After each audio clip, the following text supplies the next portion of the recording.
Hello and welcome to another Fantasy Premier League video. My name is Steve and today we are going through the watch list. If you do like the following content, please do give this video a like, and if you would like to be notified of videos coming your way soon, please do hit that subscribe button too. And to you legends who subscribed overnight, well, there's 7 to 8 of you, thank you very much, it's much appreciated. Right, the watch list. For those of you who don't know, on the Fantasy Premier League site, they have an inbuilt tool called the Watchlist. It's available in your transfer tab under the View All Players. You've got a watch list as your second option, and in amongst your goalkeepers, defenders, and so on and so forth. And before we take a quick look, I'll just show you how to add a player to the watch list. So let's say Ramsdale, it's the one player I have left off. Just at the bottom of the screen that comes up, you've got a big button down there that just says add to watch list. Obviously once you click that, if you were to open up the same guy, it replaces it with remove so that you can maintain your list throughout the season. And then when you go to look at your watch list, it'll just show you all the players that you have added to this list in order of whatever is your sort by clauses here. Now I've done this by sorted by team selected by percent, and so that is across the, how many players have we got now? We're up to 5.9 million players. You get the total percentages of that 5.9 million players where this player does end up in their team. It's the same stat that's used just in your normal transfer, just an easier way to order your watch list. Now, the tricky thing about the watch list, and one thing I think they should add, is you can't actually do, say, watch list and defenders and only show you defenders. It's only got one thing for a watch list. So it's something to note, to be aware of, that right down the bottom, it's one of 3 pages ordered by whatever. So you'll have some goalkeepers here. You go to the next page, you'll see a few more goalkeepers at the top, and you go to the last page, and there's one goalkeeper on there too. So it can be a little bit annoying from that aspect, but on the whole, the tool works pretty damn good. So let's quickly go through the watch list of players. Now I'm not going to talk about every single one, because as you can see, I've got 2.5 pages worth of players on here. So we're just going to go through just a very brief couple of points about some of the players on here. Now I'll go through the goalkeepers first.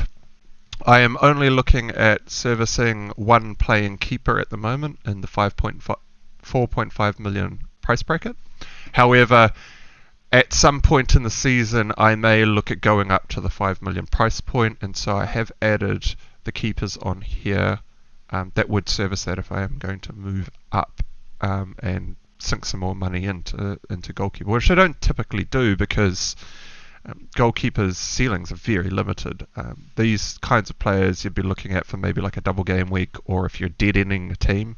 So if you've got, like, say you know you're going to wildcard in a couple of weeks and you've only got 2 weeks left, and Arsenal are playing, like, I don't know, Fulham and Nottingham Forest, you might put Ramsdale in at 5 million just to bank on a clean sheet for those two, as he's probably not going to get many save points in those matches or bonus, but that's the strategy that I apply anyway. So what we've got on here is we've got Mendy from Chelsea at 5 million. We've also got Ramsdale at 5 million, and I've also put Nick Pope on there at 5 million as well, alongside Sa from Wolves. Now, out of all these keepers, if I was going to start with a 5 million keeper, I'd probably go with Wolves, simply because Sa will probably get more save points as opposed to the others. Pope, though, I'm not sure. He's just moved to Newcastle, and we don't quite know how Newcastle's going to line up at the moment. But he's an outstanding keeper, and so definitely something to keep an eye on. I also have only 2 4.5 options in my goalkeeper watch list, that being Raya and Sanchez at Brighton. Now, the reason I have gone Raya over Sanchez in my starting lineup is Brighton's defence has been depleted across the pre-season, with Cucurella off to Chelsea, I think, and got nabbed by Chelsea instead of Man City. And Basuma, their CDM, has already gone to Spurs.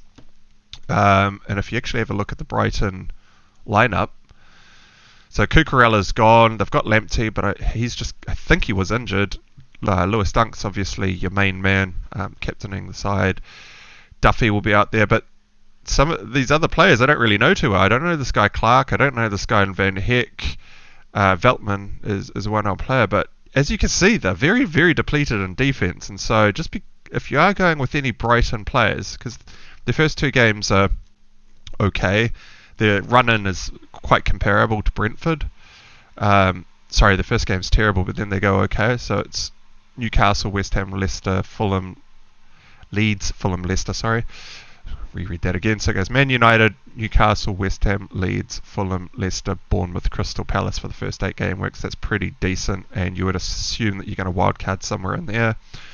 Raya, on the other hand, goes Leicester, Man United, Fulham, Everton, Crystal Palace, Leeds, Southampton, Arsenal in the first 8. So that is slightly harder, but Brentford's defence hasn't been as depleted. They lost Eriksen in attack, so they may have lost a bit of their attacking prowess, but Brentford's defence looks like it's still mostly there, apart from, I think, is it Spence?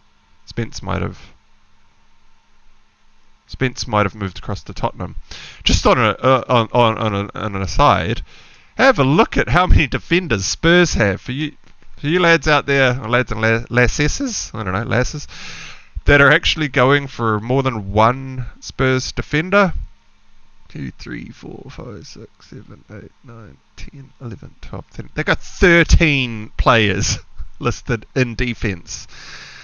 Now, who knows who's going to get on there? And with the 5 subs, you'd kind of assume that Conte is probably thinking he's going to do a bit of rotation in those wing-back spots. But they also have UCL, and it looks like they have definitely shored up their squad for the multi-games per week. Anyway, that's off to the side. Just keep an eye on those defenders from Spurs. You may see them getting rotated a bit. The other goalkeepers that I've got on here is a couple of 4 million options.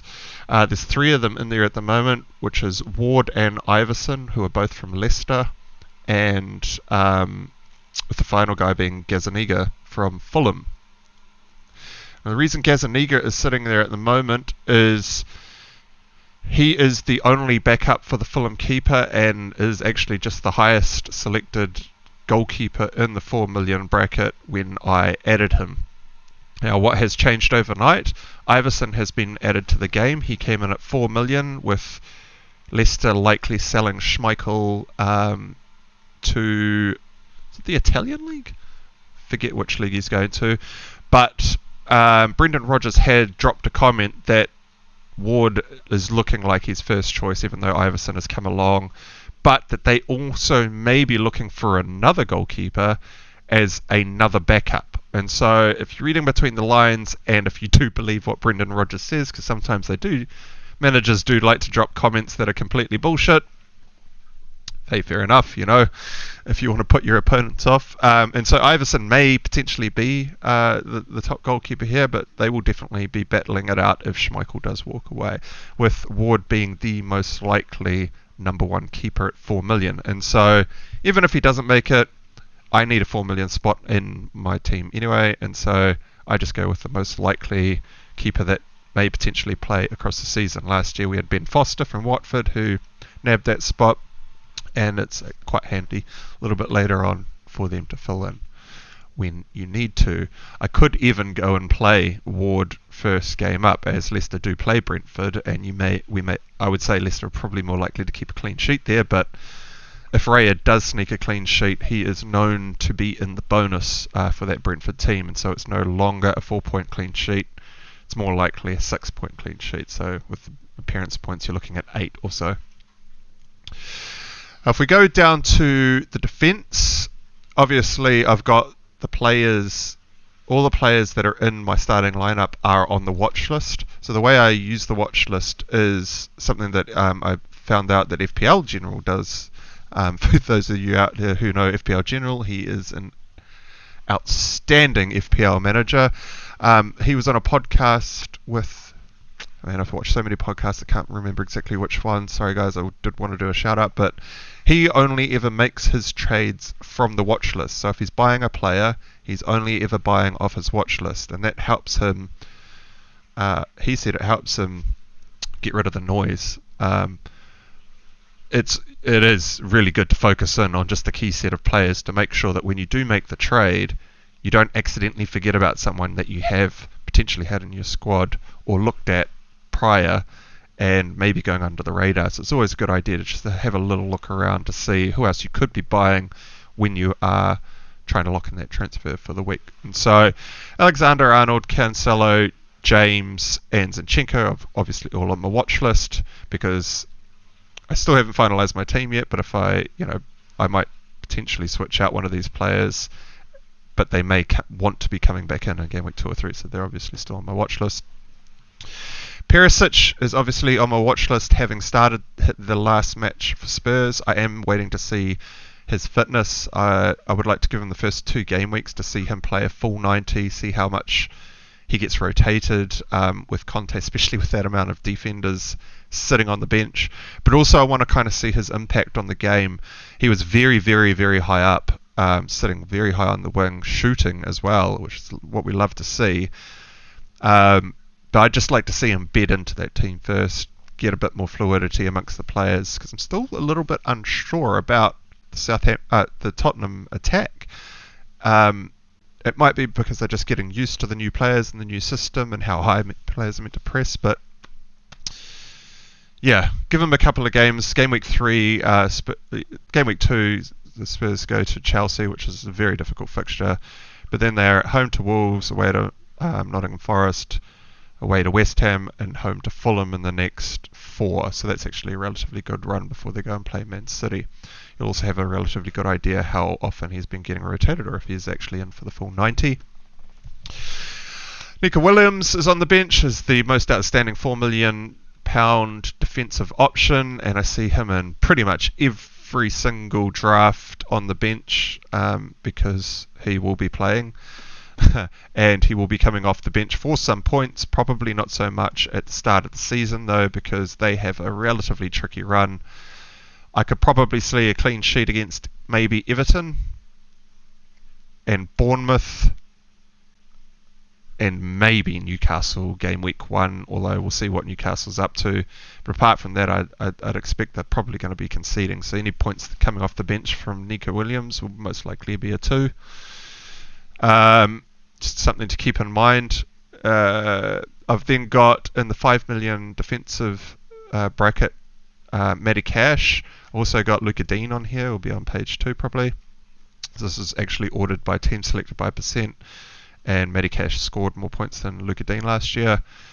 Where is he? He's up here. So we got Dean in at 5 million, Gabriel at Arsenal in at 5 million, Cucurella in at 5 million to wait and see what he does over at Chelsea in the left wing back spot. It probably puts a bit of contention in for Chilwell, who's still coming back for fitness, and we are aware that Alonso wants to go back to Spain, go and play some Spanish football, so he's probably touted to leave. So there's quite a bit up in the air at Chelsea, which is another reason why we probably don't want to invest too heavily for the first couple of game weeks until we see how their team beds down. And I think that's all the 5 million options I've got in defence. Oh no, sorry, Doherty as well. So I've chucked Lingard on here as well because he's a new buy from Spurs, and he did get some minutes at the end of the last Spurs game, and he was very attacking. He ended up receiving the ball in the box quite a bit, so I'm just put him on the watch list, not because he's someone that I actually want to put in my team anytime soon, but someone to just keep an eye on as the season progresses. If you see him start with 10 minutes and then 15 minutes and then he gets a half an hour and then he may be someone that's actually pushing his way into the team, and based on what he did do in that first game, he may be able to do that. Then the rest of the defense is mostly filled with just 4.5 million options. Robertson's on there as well at 7 million. He should just be in everyone's watch list, probably in most people's teams as well. I couldn't quite fit him in. It doesn't quite fit in with my structure too well. Luis Diaz at the 8 million in midfield fits into my formation and strategy a little bit better, but Robertson is an outstanding pick, so definitely one to keep an eye on. Then the other 4.5 million options is Tomiyasu, who has got 0 minutes pre-season, so he is dropped from the watch list. We'll maybe chuck him back on if he somehow works his way back into the team. Diego Dalot, at Man United only just made it back onto my watch list after that last Man United game. And that was because we had a lot more awareness of what we were meant to do without the ball. So our team press was a lot better, and we had to do less defending as a result. Now, if we can do that more often as a unit at United, then the United defenders do become probably more of a talking point, because you're a little bit more assured of a clean sheet as well as some potential attacking options. And Dalot is by far the most attacking right now. However, having watched Malacia, I'm 100% sure on that pronunciation. When he did get a start in the team, he was also quite high and also delivering balls into the box, and not just hopeful high lofty balls, they were whipped balls. So these balls were coming in a little overhead height, but then dipping down, coming across chest height across the box, which is perfect for any players coming into with quite a lot of pace on the ball. And so he will pick up assists that way if he gets enough game time.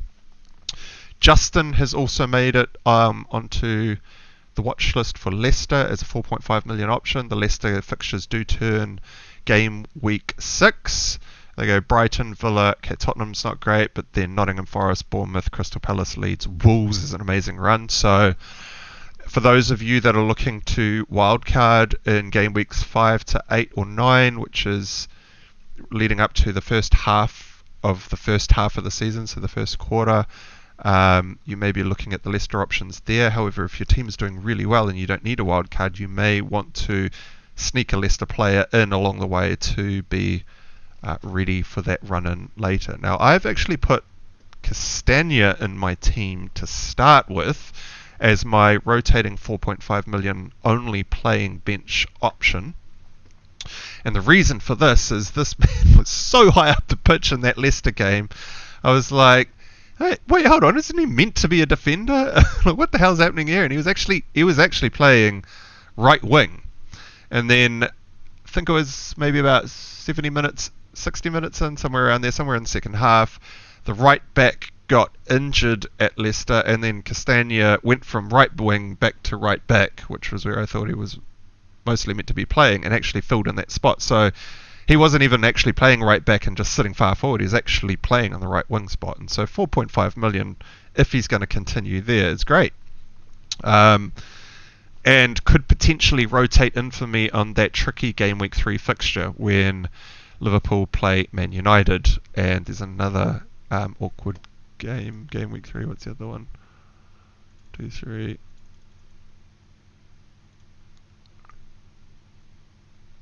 What was the other one? So Liverpool play Man United, and I thought there was another tricky one. Oh, Wolves play Tottenham. That's right. For those of you that have Neto, sorry, you could rotate Neto out in that game and play 5 at the back with your 4.5 million option, which is what I'm intending to do game week 3. I think that Perišić's on there as another 4 million option, who will probably be playing at Everton, but I want absolutely no part of their defence, having watched them pre-season. He may make it back onto the watch list later, but we will dump him for the moment. Chilwell's on here as a 6 million option. I'm just waiting for him to come back to fitness and see him bed down his minutes, because once he's playing full-time for Chelsea, he'll be in my team because of his attacking prowess. And that basically covers it. I've got Jed Spence on here as the new signing, and Sessegnon to see how many minutes he eats into any of Perisić's minutes. Not because I want to put him in my team, it's more just keep an eye on how he's progressing throughout the season. If we jump quickly through to the midfield options, obviously we've got the big boys. Salah is in here, Son is in here, and Bruyne is in here. These are all your premium options. I am starting the season with De Bruyne. That is locked in. I'm not switching it.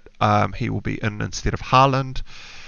Slightly more expensive, but more assured of minutes. He's also on free kicks. He's an assist king, and third choice on pens probably.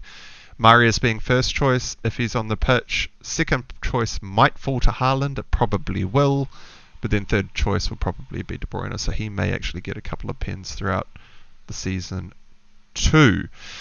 We then go to the 8 million options, and I've pretty much got every single 8 million option in here, so there's not much point really talking about them. If he's got an 8 million price tag, he's basically on the list at the moment, so we won't cover those guys. We've also got Andreas Pereira, who's left City to go over and play at Fulham. He is another very, very popular option on the bench, currently selected by 25% of the game. However, in Fulham is, as I am hearing, the most attacking out of the 3 promoted sides. However, they are still a promoted side, and so Andreas Pereira may be amongst any single goal that they score in a match, or maybe 2 goals in a match. Fulham, I don't expect Fulham to be banging 3, 4, 5 goals every game, so it's going to be pretty limited. But Andreas Pereira could quite easily be in the mix there, and so for him coming off the bench, he's probably an outstanding number 1 bench option. He will always have the 90 minutes, and he'll be playing quite advanced and also looking to prove a point. That is if you're not going 5 in midfield. That would be more of your 4 or 3 in midfield type formations, someone who can fill in off the bench. Neto's obviously in there. I'm starting the season with him because he looks like he's going to be playing up front, and Jimenez is also still looking after an injury, so where are the goals going to come from? Probably him and Podence, with Neto a bit more short of minutes over Podence. I've got Coutinho in here as well at 7 million. I watched one full match of Aston Villa and some highlights from some other matches. One thing I did pick up about Coutinho is a lot of his balls were played sideways or backwards when he picked up the ball in midfield. So he was coming back to help the defense like he should, pick up the ball, turn around, and he should be advancing the ball forward. And any sort of instead of playing horizontally sideways, anything 30 degrees and forward is basically what he should be looking for in terms of progressing the ball up the pitch.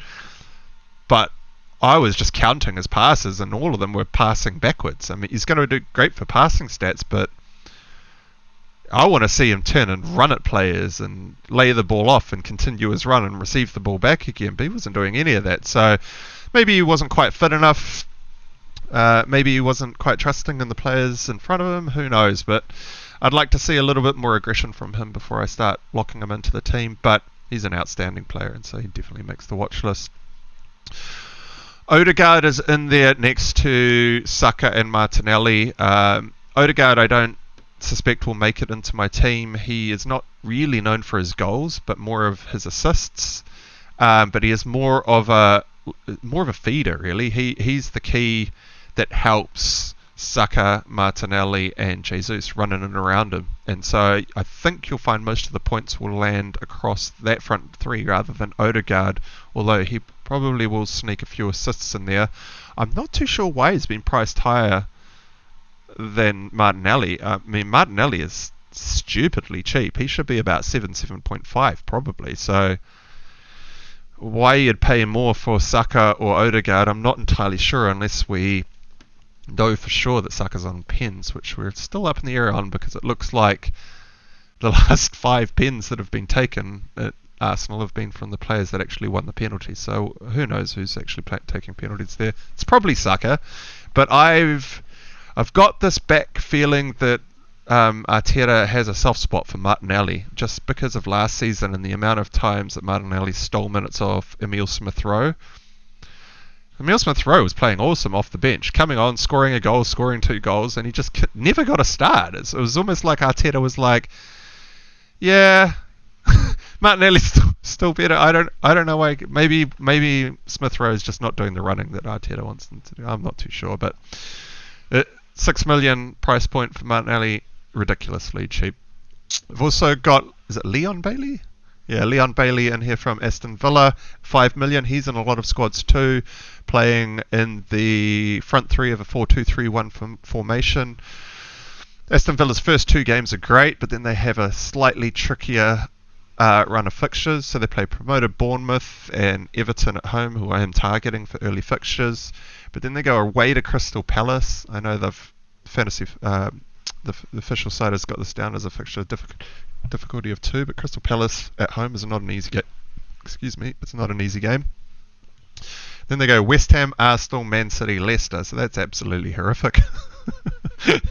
So if Leon Bailey has not done the business in any of these two games against Bournemouth and Everton, he then looks at a very tricky fixture against Crystal Palace, in which you're hoping he's actually going to pull anything down. And if he doesn't, I'd say he probably loses a spot before this run. So just be careful. I know he's also quite heavily owned. 13.2% is actually quite a lot. So you may find he gets dumped by players if he doesn't do well in these first two fixtures, and running away from this 5 million option might be tricky if he drops to 4.9. You'll be looking at going down to the likes of Pereira at 4.5, or some other 5 million option, of which I haven't actually come across a lot of them. I mean, I don't see any 5s in here. I'm even trying to just scratch my head. Who are the 5 million other options? Yeah, so you might probably even having to go up to the likes of a Neto, a Podence, or one of your more risky 5.5 million picks, and like an Aronson from Leeds, a Sinistera from Leeds, who's looking like the replacement to Rafinha in terms of him being the main attacking outfit, but he's currently injured. And Gibbs White, whom I'm just keeping an eye on at the moment to see what he's up to. We've also got Bruno Guimarães in here from Newcastle because of how well he did at the end of last season at Newcastle. He was getting quite far forward, finding himself in the box and shooting often. He scored quite a few goals at the end of last season. However, Newcastle have done a lot. Well, they're definitely in the transfer market, and they're looking like they're wanting to buy a player. So who even knows who's going to start in the Newcastle lineup, and the team's going to be a little less cohesive than it potentially could have been. And so probably another one to wait and watch. Their fixtures are great to start with, but then they've got Man City, Wolves, Liverpool in 3, 4 and 5, and then at home to Crystal Palace and away to West Ham. Now these two fixtures to follow up that are also not that easy. So Newcastle also a bit of a wait and see. On the Man United front, yes, there's a lot of value in Man United. Sancho has definitely made the list. He looks like the best option out of all the United attackers, just for his fluidity and his finishing in pre-season. He did miss the last match through illness, and that definitely had an effect on Martial's output up front. So here's hoping it was just a sniffle and he's over whatever it is, and he's going to start this weekend. I haven't heard exactly what it was. If it was COVID, I don't even know how long you guys are still isolating over there. I'm guessing it's still your 10 days or whatnot, and so that's well and truly done. So let's just hope he doesn't have any, even if I don't know if it is COVID. I mean, we don't get told these things, but when it says illness, you kind of expect it's probably not too serious, probably just a cold or something. Hopefully, if he's in the team, then Martial's appeal definitely goes up, but also Sancho would be probably your best option. I've got Rashford on the list here somewhere too, at 6.5, 1 million cheaper. However, having watched Rashford, he's still not quite hitting the ball correctly.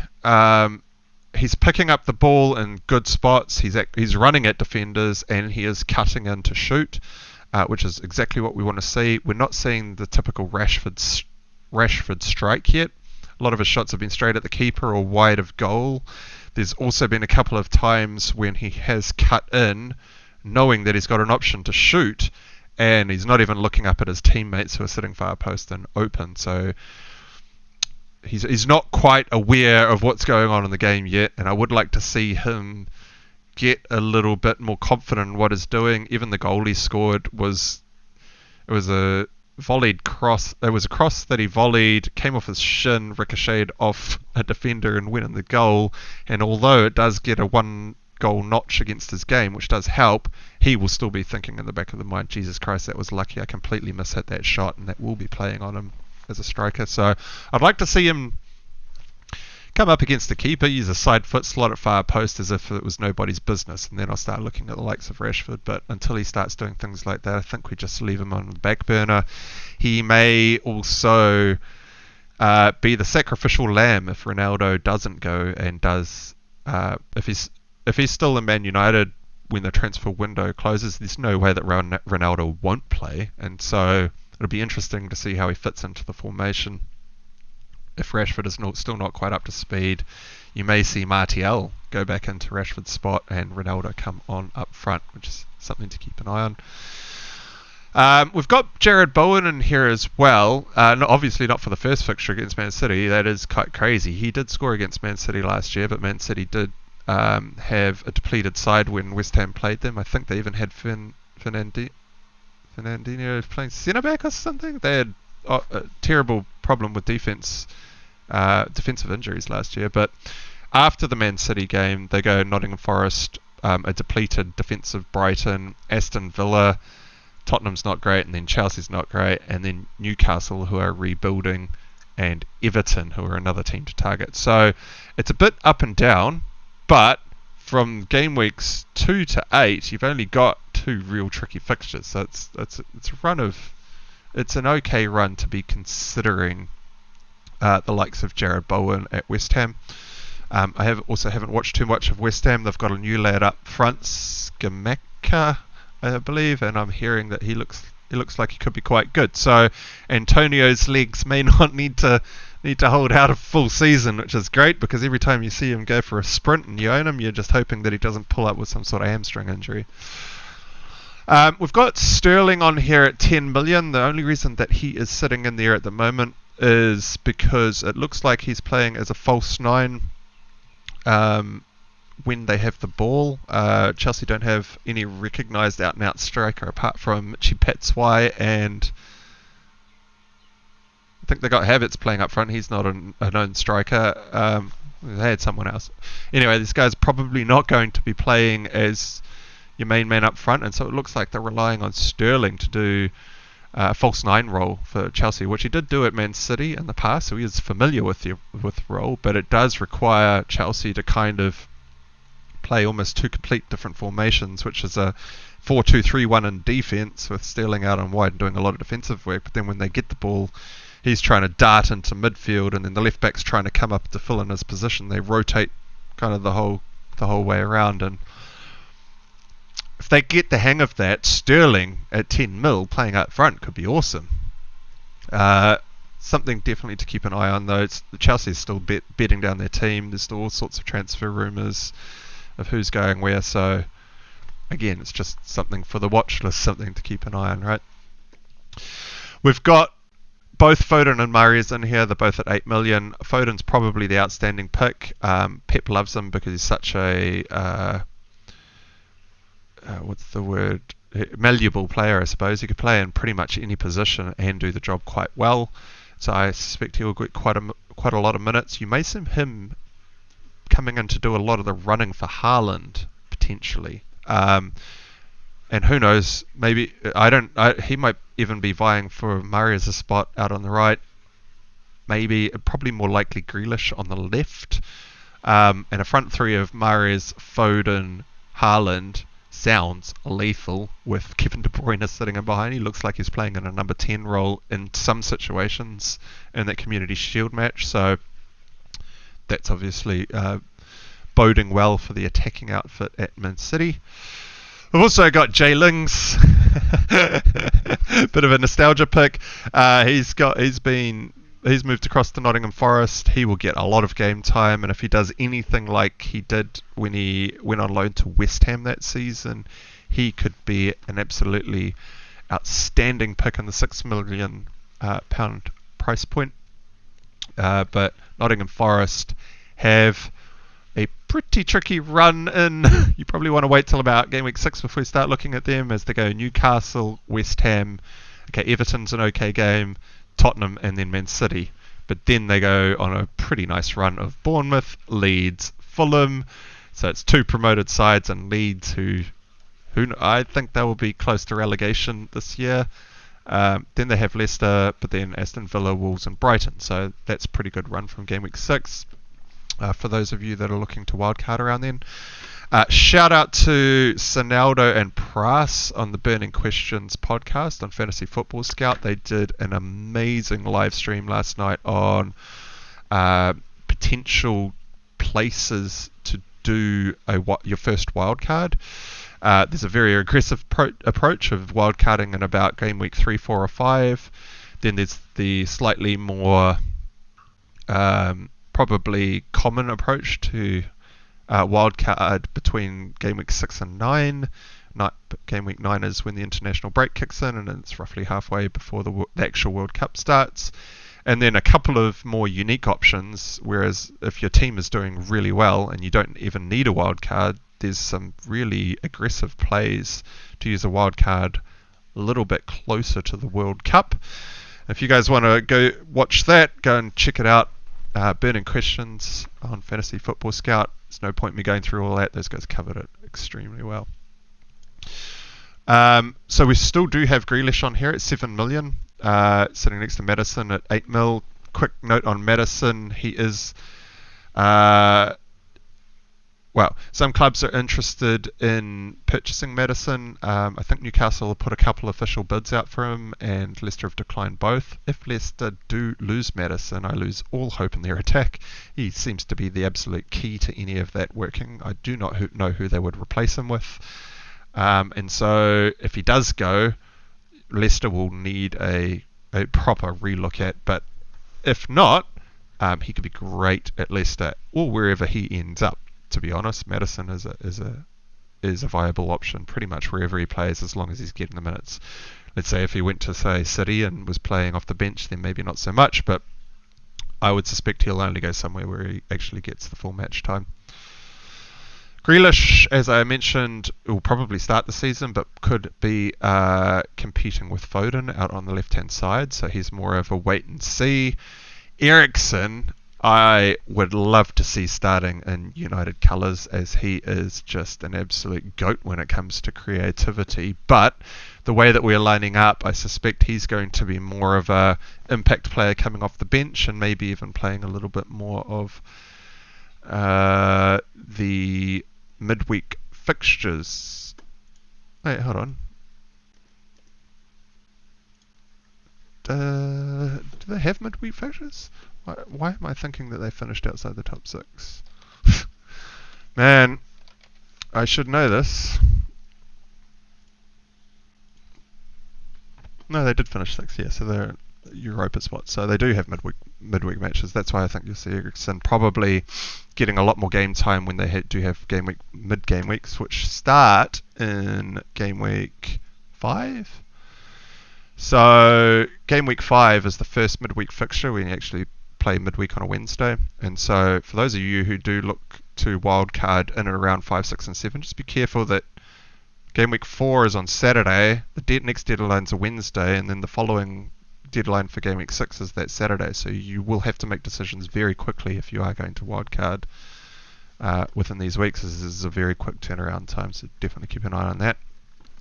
Ben Rama makes the list as well, as he had a phenomenal start to West Ham last year. He's a 6 million price points, also very good, and will be flying under the radar because of this Man City fixture, but like the other West Ham players, he also has a great run. And I've pretty much covered these guys. This is the final page here. So we'll go to the forwards. We'll just go in reverse because I'm already here. Nketiah at Arsenal for 7 million. I suspect he's going to get a lot more minutes at Arsenal this season. Now, is that going to be minutes that eat into Jesus up front, or is it going to be minutes that eat into the likes of probably Martinelli out on the left? I don't see Nketiah just sitting on the bench for the whole season, so he's simply on the watch list to keep an eye on how many minutes he's getting and when he's coming on and who's going off instead. He could become an option at some point, especially if there's an injury floating around the place. And Kenny is a good finisher, so he can, well, he's an okay finisher. He can definitely score some goals. Alright, and then we'll just go to the forwards quickly. The forwards is actually quite a short list, which is why I'm going with the 4-5-1 formation. So we've obviously got Jesus in here. This is probably my biggest risk going into the start of the season. I am not going to go with Jesus from the outset, simply because those first 2 games for Arsenal aren't as easy as they look on paper. Away to Crystal Palace, first game up, could be quite tricky for Arsenal. And then they host Leicester at home. then you want to jump on Arsenal as they play promoted Bournemouth, promoted Fulham, and then Aston Villa, Manchester United with a pretty shoddy defence at the moment, Everton, and then Brentford. So from game week 3, Arsenal are looking super strong, but I don't know if you'd want to triple up on them from game week 1 because those first 2 fixtures are tricky. Also, he's the highest owned player in the game. 73% of all players in the game have Jesus. That's insane. That's such a high percentage. So this could go one of 2 ways for me, really. Either he does well in Crystal Palace, he goes up in price immediately and I'm actually priced out of him and cannot get hold of him without a couple of trades, or he blanks against Crystal Palace and then he's looking at a fixture against Leicester and a fair percentage of those 73% of people will lose faith and sell him. And that will drop his price very quickly because he's so highly owned. This is the reason why Manchester United have been priced so high in the past, because they have such a big fan base. People put them in and their prices fluctuate all over the place. They're typically priced a lot higher. But Jesus at 8 million, if he blanks, I could see him going into game week 2 already at 7.8 million.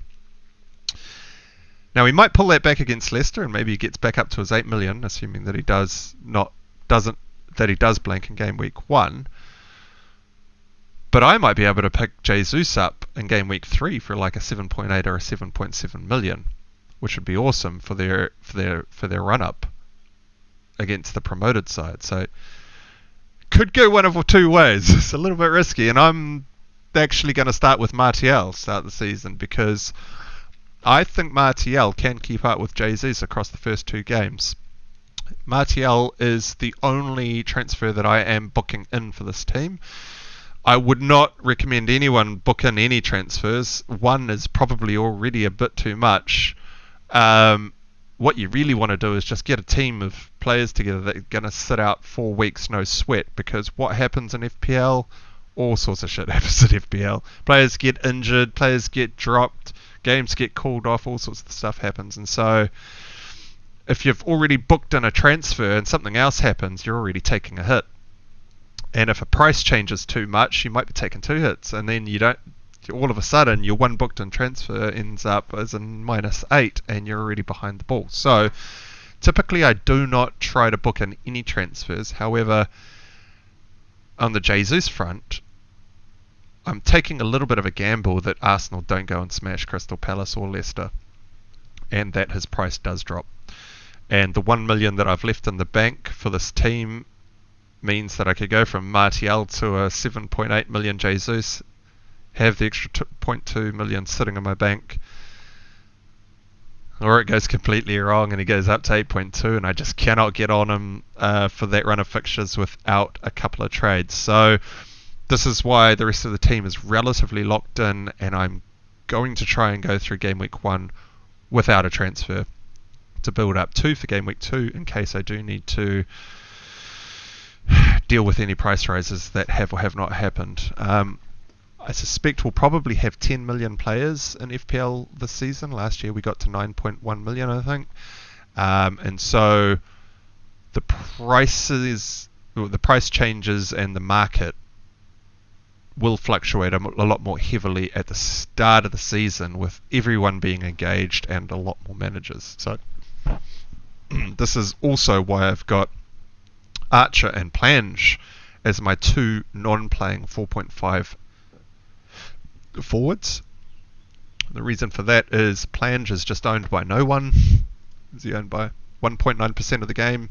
So it really doesn't matter if he doesn't do anything. He's not going to get sold by heaps and heaps of people, and therefore his price is not going to drop, and I'm not going to go down to 4.4 and lose 0.1 of a million.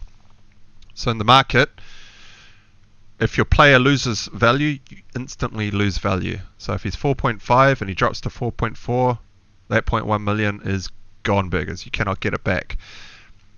If players go up in price, they have to go up by 0.2 million so that your sale price is 0.1 million more. So for instance, Jesus, if he starts game week 1 at 8 mil, scores 2 goals, he'll probably go up to about 8.2 million before game week 2 kicks off. And anyone that's holding on to him will then be able to sell him for 8.1 whereas any new people buying him will be forking out the 8.2. So you have to buy at the current price. If they go up in value, you only get half the amount gone up rounded down, so they have to go up by 0.2 million all the time. If it went up by 0.3 million, you'd still only sell for 0.1 million more. If you go to 0.4 million, half of that would be 0.2 million, so you make 0.2 million on that player when you sell that player. But the losses are instant, and that's why you got to be careful, because if you've got like 3 players in your team that all go down by 0.1 million, you've lost 0.3 million across your whole team, and then a little bit further down the line comes a little bit more tricky. And this is also why I've got Archer sitting in. Well, he's actually gone up. I might have to reassess that. He's up over 5% now. He's up over 5% because he may get some minutes in the Aston Villa lineup. The other most likely candidate, which I probably should put onto my watch list, is Greenwood at Leeds at 4.5. He's owned by 24.6% of the game, and is why I have not started with him, because 25% of 5 million players at the moment is 1.25 million players. If they realise that he doesn't even get on the field game week 1, and they did not plan for that, you might actually see some sales of Greenwood, and he will probably go down in price quickly, just because he's owned by more players. That's my reasoning there.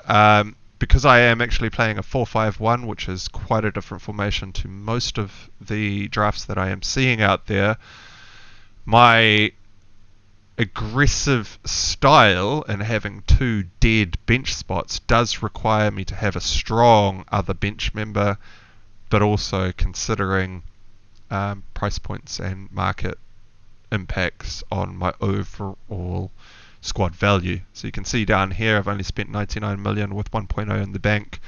I could start Jesus over Martial, but I would really like to start Martial for those first 2 fixtures, while Ronaldo is definitely not going to be starting, and hopefully he can continue on his form.